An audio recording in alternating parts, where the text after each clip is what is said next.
All right. Let's get started. The story of Armada, the Swedish sniper. So we're going to watch it together, and I will throw in some comments here and there, explain things in more detail, and I hope all of you will enjoy it as much as I did. I had a good time recording this,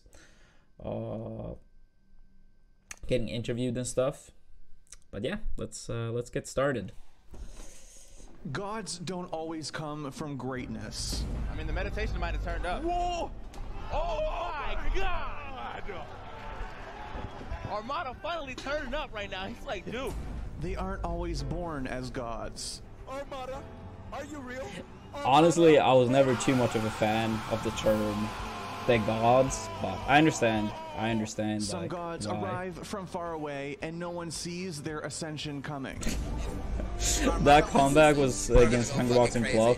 It was like 2v1 Peach Sam against Peach against Puff Even Samus. when no one else believes they can. Oh, nice. First tournament with Alliance.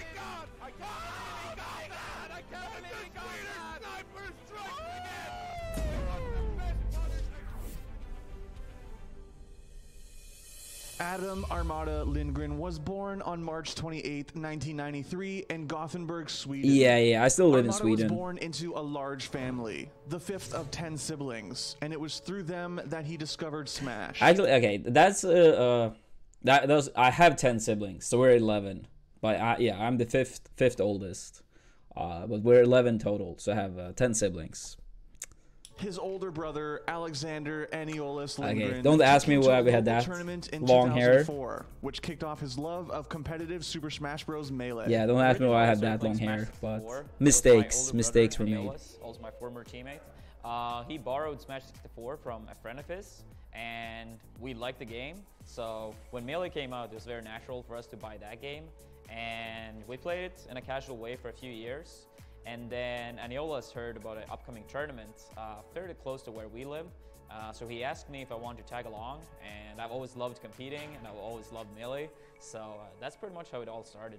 But while Armada did not succeed at...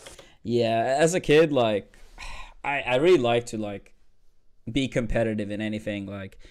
Playing video games, for example, with friends, always try to win. Or in school with, sports, I was always, wanted to do well. Always wanted to do well. First, he kept pushing. 2 years later, he switched mains from Marth to Peach and started beating his local rivals. I feel like it started off pretty slowly at first. We were not that many players in Sweden. Tournaments that happened roughly had 30 people maybe. Eventually, a year, 1.5 years in, I climbed up to top 10. But as I said, it was not that many players to begin with. But then I went to a tournament in early 2007, which was roughly 2 years after my first tournament. And going into the tournament, I was a Marth main. I made Marth for roughly 1.5 years. And I walked away from that tournament as a Peach main, because that tournament, I did end up having a few matches in a row where it made more sense for me to play Peach. I remember playing against IVP in losers at some point, and then Aeneolus already played against him in pools and beat him with his Peach. So it was like, yeah, Adam, I think you should play your Peach instead of your Marth. I think that's gonna be the right call. But being a... Yeah, for me, so when I went to my first tournament, I was a Peach main already. But then after my first tournament, Ek, he was the one winning the tournament with Marth, and he instantly turned into my favorite player to watch. I loved watching his Marth. It was super unique, inspiring. He had a very unique view of the game, and relative to its time, it's still my favorite player to watch. So I started picking up Marth afterwards, but the thing is, one of the biggest reasons I kept playing Peach after switching to Marth is that Aeneolus was also a Marth main, and we figured double Marth was very bad in teams. So since at our first tournament we played Marth Peach, with me playing Peach, so we figured we should just keep doing this instead of playing double Marth, since Marth Peach seems like a better team. So that's part of the reason that even though I was a Marth main and I pretty much only used Marth in brackets, I still had Peach for that time span. Still, And as I said, like that tournament, the way the bracket worked out, it just made more sense to play Peach.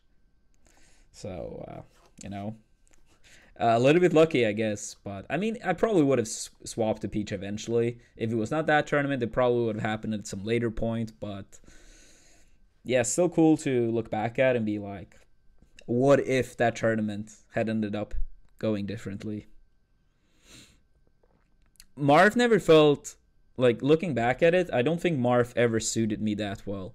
And even though I think my Marth can pull off like sick combos and stuff, I don't feel like the way the character is played is the best for me. Like, if I put equal amount of hours into Peach and Fox would obviously be my top two, but I think my Sheik and Falco would be better than my Marth too.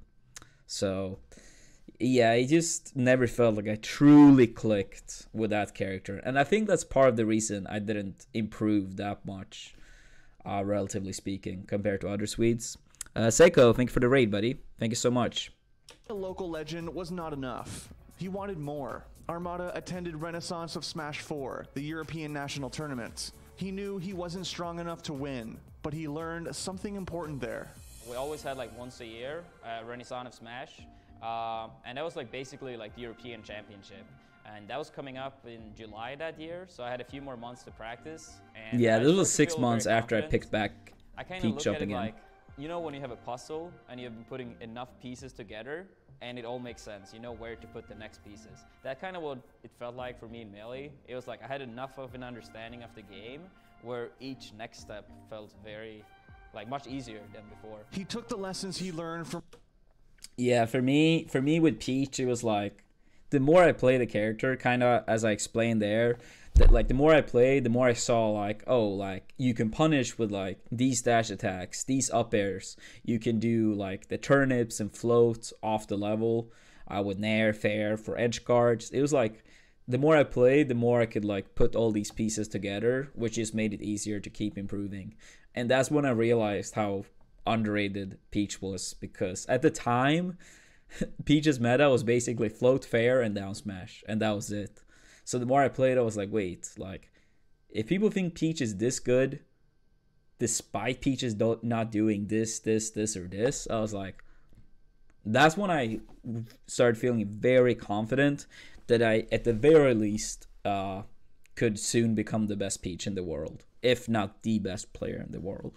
From Renaissance of Smash to Heart. He kept working, never giving up. Armada placed third at the Apita Smash Arena 2, Europe's biggest Melee tournament. Yeah, that tournament, Apita Smash Arena 2, was the last time I failed making grand finals in Europe. That was February 2008. I lost to Captain Jack twice. So, yeah, it was like, yeah, pretty much 12 years ago. So, yeah, that was the last time I did not make grand finals in Europe. And last time I lost to Sheik in PAL too. Then he placed first at Smash Attack, which Armada won from the losers bracket. Armada returned to France for Apita Smash Arena 3, placing first again, beating AMSA once more while cementing his place as Europe's best smasher. But it was not enough. Europe's scene was smaller than North America's, and it's funny that that first tournament you mentioned, Smash Attack. So that was my first major win in Europe. It was over a year after Apita Smash Arena 2. Like, the Melee scene in Europe was in a pretty bad spot after Brawl came out. So tournaments were very rare. But yeah, I won that tournament through losers. I lost to Sigetto in winners finals 4-2. But then I beat AMSA 4-0 and then Sigetto 8-0. Back then we played best of 7 in Europe.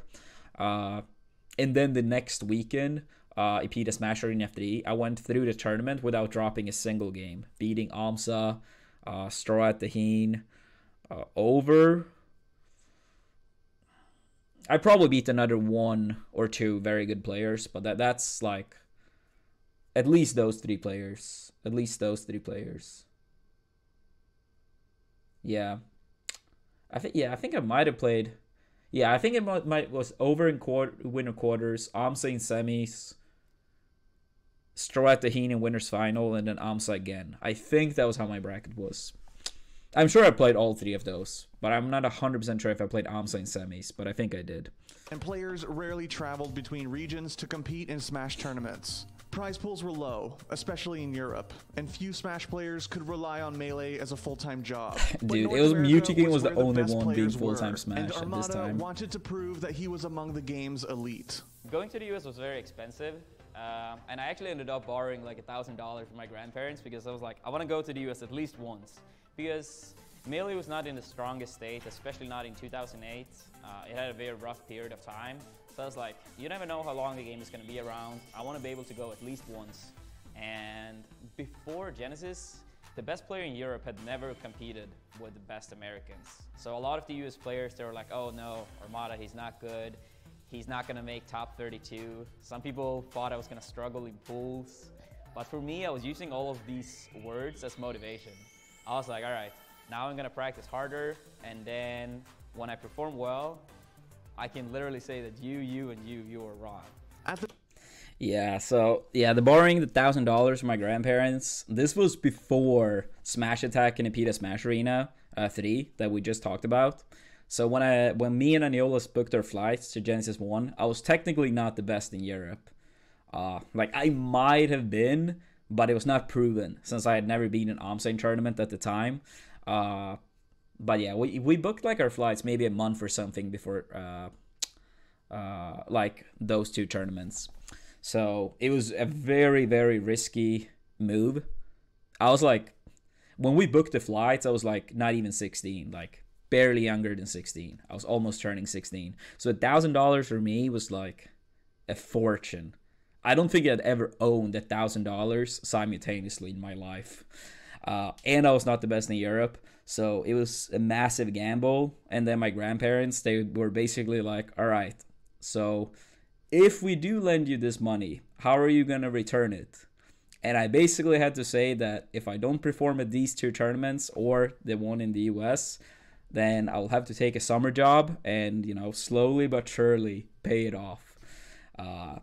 And then I explained that, you know, going to the US, it was like my dream to compete there. And I'd worked for many years trying to become the best. And now I was finally at a stage where going to the US actually made sense. And I felt like I actually can perform well. So I'm not going and like drowning in pools or shit, you know? So in the end, they decided to let me borrow the money. And after I won those 2 European majors back to back, 2 weekends in a row, I actually paid back the $1,000 in cash. And this was like, yeah, maybe like it was not long after I borrowed the money. So they looked at me like I robbed the bank. And then I basically explained what happened. And then after that, they started getting more supportive of me playing Smash. They were never like super against it, especially since I was a kid. But if I was older, they would probably be more like, you know, time to get a job. But I mean, I had not even started high school at the time. So it was like a few months before high school started. So yeah, they helped out a lot. And without them borrowing me this money, I would not have been able to go to Genesis most likely. Actually, to be fair, since I did win these European majors, maybe, but tickets would probably have been more expensive. So yeah, you never know.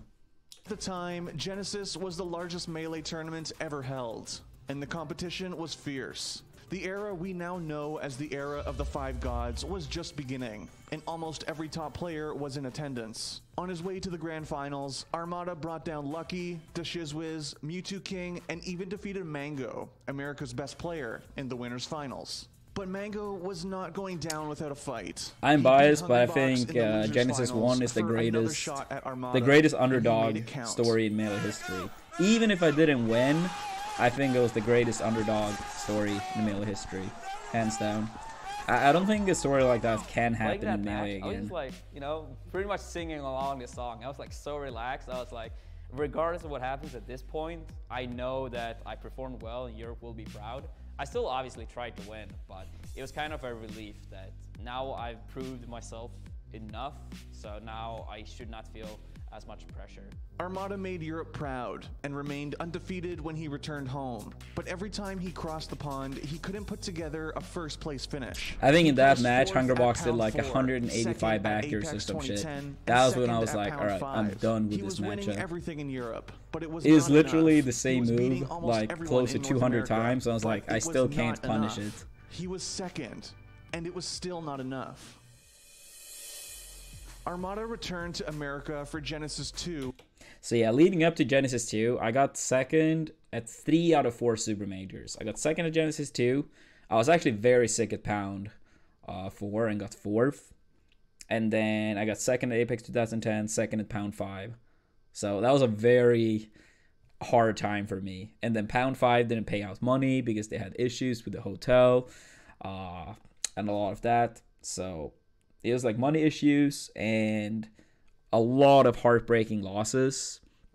So I had to like, it was just very, very rough. It was very rough. You had to like sit on that L for 6 months. It's not like today where if you lose a tournament, you can get like chance for a revenge very quickly. You had to like take that L for 6 months. And then when I didn't get paid money, I had no way of like, I was basically financially screwed due to the tournament. So it was a rough time, and I was almost, feeling like I just don't want to play any longer. It's not worth, all the struggles and issues. Like, I'm working so hard, but like everything is going against me for some reason. That's what it felt like. But before Pound 5 did not pay out money, it was like, I think we were 10 Swedes. We had planned a road trip before Genesis 2 and then go to Genesis 2. So when I got second at Pound 5 and first in teams with Mewtwo King, a lot of the Swedes wanted to like book the flights already. And I was like, I want to get my prize money first and then book. But they were like, tickets are cheap now. And we want to like book right away. So this guy, he can borrow you the money. And once you get the prize money, you can pay it back. So I was like, all right, I don't really want to do it, but in the end, I gave in and was like, like, why not? I'll probably save some money, and the prize money should be here, like, any day now.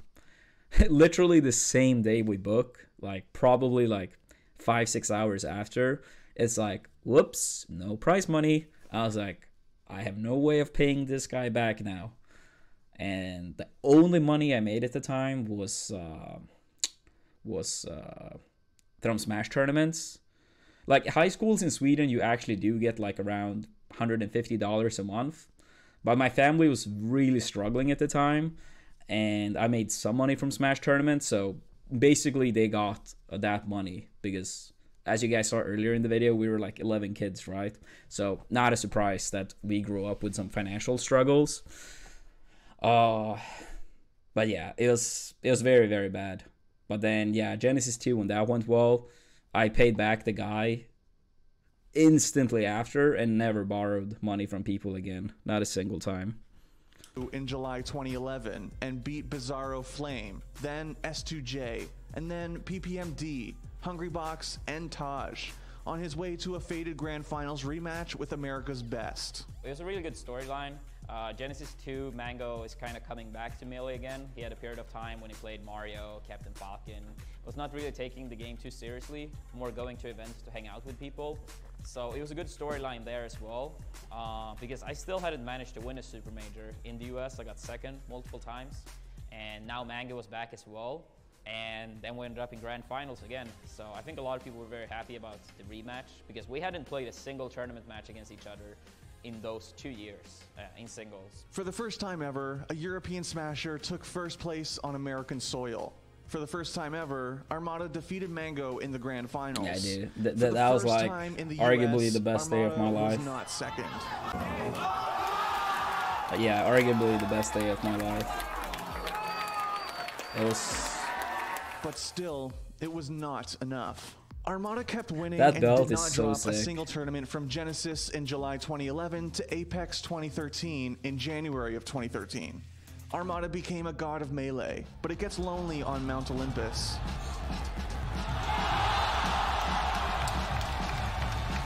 Even though Armada kept winning, even though he was all but unstoppable, Melee was stagnating back home. Armada was on his own, and he was getting frustrated. Dude, that Just 1 theater week after for winning Apex, Genesis he announced his retirement. finals, like Genesis 3 and 4. It felt That was pointless after a while. such a good I'd one. proven myself for a long period of time. Like, I think I was #1 for like 1.5 years or something, and I won 3 super majors back to back. So it's basically like, I need to do this for 6 months to get like 2 days of like enjoyment.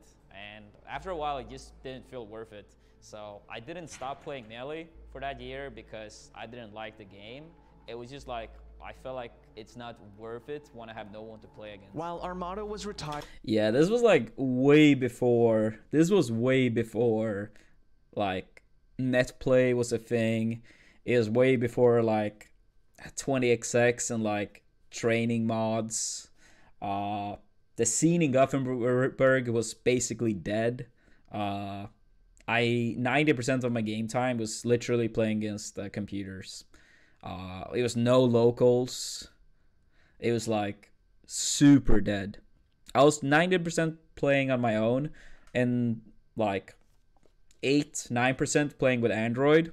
But he wasn't like super motivated at the time. He became more motivated after he went to the US for the first time. That's when he started to get like more motivated and he started to like drastically improve. And then Hagar played with me like once a month maybe, something like that. But he played like, he was not motivated to play Smash himself. He basically practiced with me because he wanted me to remain as the #1 in the world. So he was like, all right, we can play. I'll give you some practice because I know you like obviously need to play against humans to be able to like keep winning these super majors. So during part of that like streak, it was like, yeah, me playing against computers and analyzing my VODs, my opponent's VODs, stuff like that. So I think a lot of people, like, especially at the time, couldn't really relate to why I stopped playing because they only saw like the advantages, the peaks. They saw me at tournaments winning, but they didn't see like all the work to get there, and especially how boring that work got when I couldn't play against people. And for people that might wonder about Aniolas, he had moved away from our region like years prior for law school, so he wasn't around either. in Europe, Smash was exploding in the US. In February, Smashers won a charity donation drive that got Melee back into EVO for the first time since 2007. In October, Travis, Samix, Beauchamp released The Smash Brothers, a documentary detailing the history of Melee up to that point. But Armada wasn't competing in European tournaments. He wasn't seriously testing his mettle against America's finest. Instead, he was spending his time working as a substitute teacher in Sweden. If a teacher was sick, they called me in. Yeah, actually, okay. We'll play a little bit more because maybe this part is actually brought up. And I was taking over his or her classes for the day. It was never anything I was planning to do long term. It was more like a part-time job while I was trying to figure out what I wanted to do with life. But then no one quits Melee entirely. Like, no one does. So eventually I got motivated. Now I already know what people are gonna say, but I mean, I still play the game.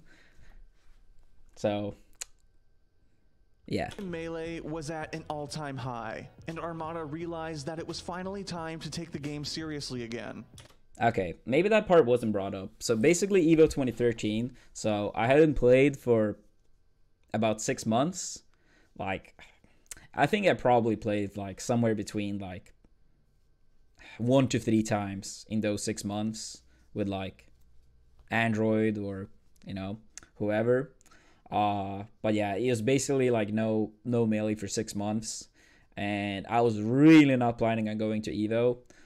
But the backstory of me going to EVO 2013 anyway is basically, it was Prague. I remember I was on the train home and Prague texted me, and he was catching up a little bit with me, asking how was life, blah blah blah. And then he was basically trying to like, when I look back, if I would look back at the conversation, you could see that he was trying to like find my weak spot a little bit. And he did find it, because at some point I basically said that as long as Android is doing great in Smash, then, you know, that's what matters to me. And then he was like, all right, what if we pay for you and Android to go to Evo? And this was like pretty, you know, shortly before the registration closed. And I said I would think about it, because the day I stopped playing in 2013, Android said something along the lines that his dream was always to go to the US and play teams. Teams with me in the US and win like a super major there. That was his dream. And that almost made me like sad, you know, because it was like I'm basically taking that chance away from him indirectly. So yeah, that made me, you know, maybe a bit sad. So, and the thing is, Andrew had no like, you know, way of getting to the US back then. Like, he's younger than me, and it was already hard for me, despite winning, you know, majors and stuff. So when it was like, oh, we have a chance of going, I was like, I gotta make my brother's dream come true, or at least, you know, an attempt. We didn't end up winning. We got 4th, which I still think was pretty good, since I hadn't played for 6 months, and it was Android's first time in the US. Like, we still beat Leffen and Ice, so it was still like one good win for sure. But yeah, so that was basically the story. Some people are like super happy, and then some people are like, oh, why are you taking advantage of the community? This was like planned all along. It was like, some people were like really rude. Like, I think my play at EVO 2013, you could clearly see that I was way worse than 6 months prior, while other people got better. But yeah, I guess that's the internet for you. Armada still flew out to EVO and Apex 2013 that year. He only played doubles at Apex 2013, but he placed 4th at EVO. He was floored by the outpouring of passion from the community. Meant Apex like, when 2014. I stopped playing Melee, I was number 1 in the world for quite a while. But when I came back, I kind of struggled for a while. Partly like, I barely played for a year, and everyone else got so much better. I had a lot of catching up to do for sure.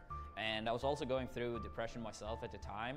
So that combined with all the pressure and expectations, like I feel like when a lot of other players have been coming back from a longer break, it's always been more of like explanations for why. But I feel like for me, for some reason, it was never these kind of things. It was like the first tournament I entered, it was like, I really should have gone for his like off stage there, but I thought he was going to jump to ledge. Armada seriously returned to competitive. But yeah, so yeah, basically what I mean there, like, yeah. As I said, like, when other people, when they have been coming back, it's always like, oh, but they're rusty, they need time back. But for me, it was basically, I got no excuses from the community. It was like, I never left. And yeah, it was pretty brutal expectations. Like, I had barely not played for like a full year at that point. And if I lost, even when I lost to Mewtwo King at Skatar, and I got comebacked on in Game 2 and Game 3, it was like, it was the craziest thing pretty much. I was like, so that combined with personally doing really bad. 2014 was like a shitty year of my life. So that made it like even harder to come back to Melee and perform. So yeah, it was a rough times for sure. Melee in time for Beast 4, where he placed 2nd. He traveled around Europe, winning tournament after tournament on his way back to reclaim his throne. But things were more difficult than they seemed. 2014 was a very bad year for me, overall, to be honest. Ladies and gentlemen, your Avalon 3 singles Melee champion is none other than CTEMP. Armada's return to the US was bumpy at first. With a 4th place finish at Skatar 3, they saw him lose to PPMD and Mewtwo King. But Armada righted the course. He beat M2K for 1st at Super Sweet. The tournament is over. Yeah, that was like that was the weekend after this tournament. It was so we talked about like 2014 being kind of bad for me. It was bad like on many fronts, but one thing that I can talk about is that financially it was like super bad for me as well due to like all these other shit that had happened. So I didn't work for a while as well, and I basically traveled to the US for 2 months, and I had like $100 maybe on my bank account. So I was like, I literally have to start winning right away. So it's like kind of back to like the old days. Like, it was not only that everyone expected so much from me, it was like I had to keep winning to keep playing pretty much. So it was very bad. But at least back then, when I was like, in high school, I still lived at home, right? So if I didn't win, sure, I would miss a tournament, which would suck, but it wouldn't be, the end of the day. But here it was like, I was basically like in the US, my flight back home is in 2 months. You gotta survive. You gotta survive. So when I did bad at Skatar, I got like 15 PM, 4th in melee singles, and yeah, this is bad for my standards. I still won teams with Muti King against Mango and PPMD, which was a good finals, I think. But yeah, this tournament a week later, I managed to win melee singles, melee teams, and PM singles. I think it was no PM teams. At least I did not enter that. So that was like the break I needed. So I beat Muti King twice and Mango once at that tournament. So that was like a huge relief for me personally. Armada is the winner. Then defeated him again at Super Smash Sunday's lock-in. Oh, in the most tragic manner imaginable! In the most tragic manner imaginable! Yeah, I hate to win that way. At MLG Anaheim, Armada faced off against Mango once again, losing 3-2 in the winners finals. He made it back to the grand finals, but once again, Mango brought him down. Oh man, this could. And that is a destruction! Good back here by Mango. He is currently your MLG 2014. Yes, weird. Back in this age, I didn't really use FD much. I lost FD. I lost an FD once to Mango that tournament, kind of badly, actually really badly. But yeah, Armada is the champion. it was a mistake to not learn that stage better. 2014. Only to fall to Mango at Kings of Cali 4 a week later. The next week at EVO 2014, Armada didn't even get a chance to play Mango, as he fell to Hungrybox in both the winners semifinals and losers finals. Yeah, that was the last time the young things Link to come came for out. the two, but Armada's main rival was still Mango. Armada returned to Europe defeated, but he was once again unstoppable on his home turf. His career had come full circle. He was the best in Europe, but couldn't quite make it past the last hoop stateside. In November 2014, Armada signed with Alliance, following a lower than usual 4th place finish at Big House 4. I feel bad about that performance. I am a very, very competitive person. Yes. If I do not place first, that's not enough for me. Yeah. Which Second place is no good. This that's interview not was good, like which means so 4th place weird. is horrible. I had already been Armada drinking fell quite to a bit 5th at after I Carolina, was knocked Orlando, out, his so lowest I can already placement see since the that. early days of his career. Oh my God! Even help. Leffen is still in. Armada is out. From that point forward, something changed in Armada. Yeah, that 5th placement on Paragon Orlando was like the first time I placed lower than 4th since March 2007. March 2007, like 2 months after I picked Peach back up again, I got 5th, losing to Call W and his older brother, Smash Alex. He was one of the best in Europe in the early days. So yeah, that was like that's a weird loss. It was a weird loss. But I mean, it Whatever happens. last piece of the puzzle was missing, he found it. Whatever training needed doing, he did it. Whatever he did, it was enough. Now, dude. Shine. Oh, there's Yeah, that's another one of the best days of my life moment. I couldn't think straight after that. It was like my shake was like shaking, Armada took exploding. second at Apex 2015, It was hard to take everything first in. at MVG Sandstorm, second at CEO 2015, first at EVO 2015. Dude, first at the that Big year House was 5, actually fucking first fire at for Smash me. Summit, first at Genesis. Yeah, that was a fire year. That's like first in 2 super majors, second in 1, and then 2 summits. Yeah, that's fire. That's fire. That's a good year. And first at Smash That's like my Summit 2, first Armada real year was, back, I without felt. question, the best Like, melee player in the world yet again. This 2014 was, When of I course, won going to Evo be 2015, harder due to, like, the My life rustiness. overall was just so much better. I was in a much better place. I'd been dating my girlfriend for like 5 months at the time as well. And when I started to feel better as a human being, I could see that in melee as well. I started to perform much better. And once I won Evo, it was also like a big relief. It was like I still can win super majors. And once Yeah, I think did that, Evo it 2015 was just one so of my much best easier career to wins. Keep performing well. Then came Evo 2016. Because, yeah, as I said there, it was like, you know, I proved that I could, like, win super majors again. And it was like, it just made it much easier. It was like a relief in a sense, too.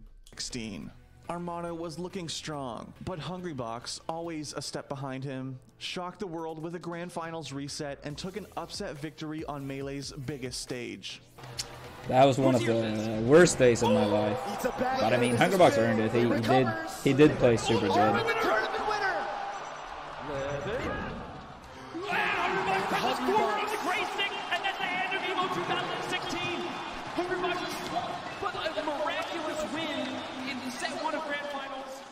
Yeah, it was one of my absolutely toughest losses. It's probably my second toughest loss of all time, next to Pound 5 actually. But yeah, it was very rough. Like I wanted to also tie up the 2 Evos. So yeah, I wanted to win that second Evo title, and I also felt like I had it in the bag, which also makes it way harder to lose. If you lose a set very convincingly 3-0, you might be disappointed that you didn't play good enough and stuff. But if you lose 3-2, especially when you're up in the final game, it's much tougher to accept that. So yeah, it was a very emotional loss for me, but HBox played fantastic that day, and he deserved it. And he probably wanted it even more than I wanted, especially since he got second twice in a row. So yeah, he earned that one. But Armada bounced back. First, yeah, that was also the thing with talking about like 2 Evo titles. Like Evo 2014, also a time I lost to Hungrybox, but it was also like a hard tournament for me because I think me and Mango, we have always been like big rivals, like good friends, but big rivals at the same time. So of course, if Mango does achieve something, I want to do it as well, and I think he would agree that it's likewise for him. So when I lost at Evo 2014 and saw also like Mango like pulling ahead with 2 Evo titles to my 0, honestly, to be fair, looking back at it, it does make sense. Like Evo 2013. Like I really did not expect to win, and 2014 I should not have expected to win, all things considered, but it was still like I wanted to, you know, like catch up. In the end, I managed to do it, so we like got 2 each.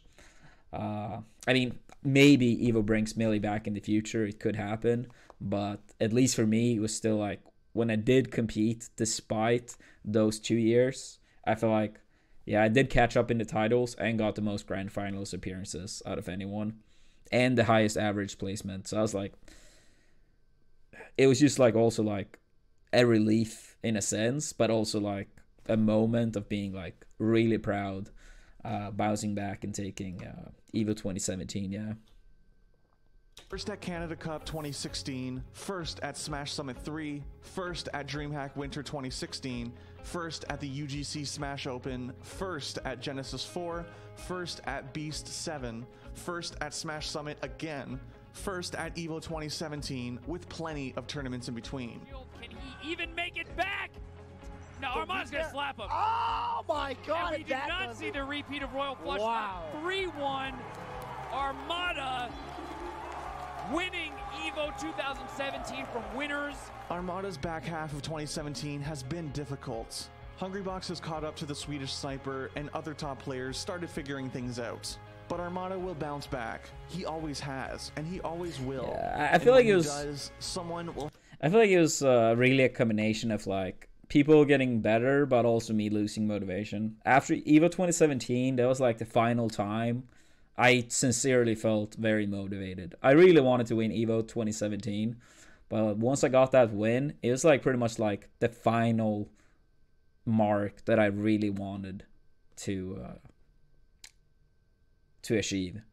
Like a 3 Evo would have been nice too, but I honestly didn't feel nearly as motivated or inspired for it as winning the second one.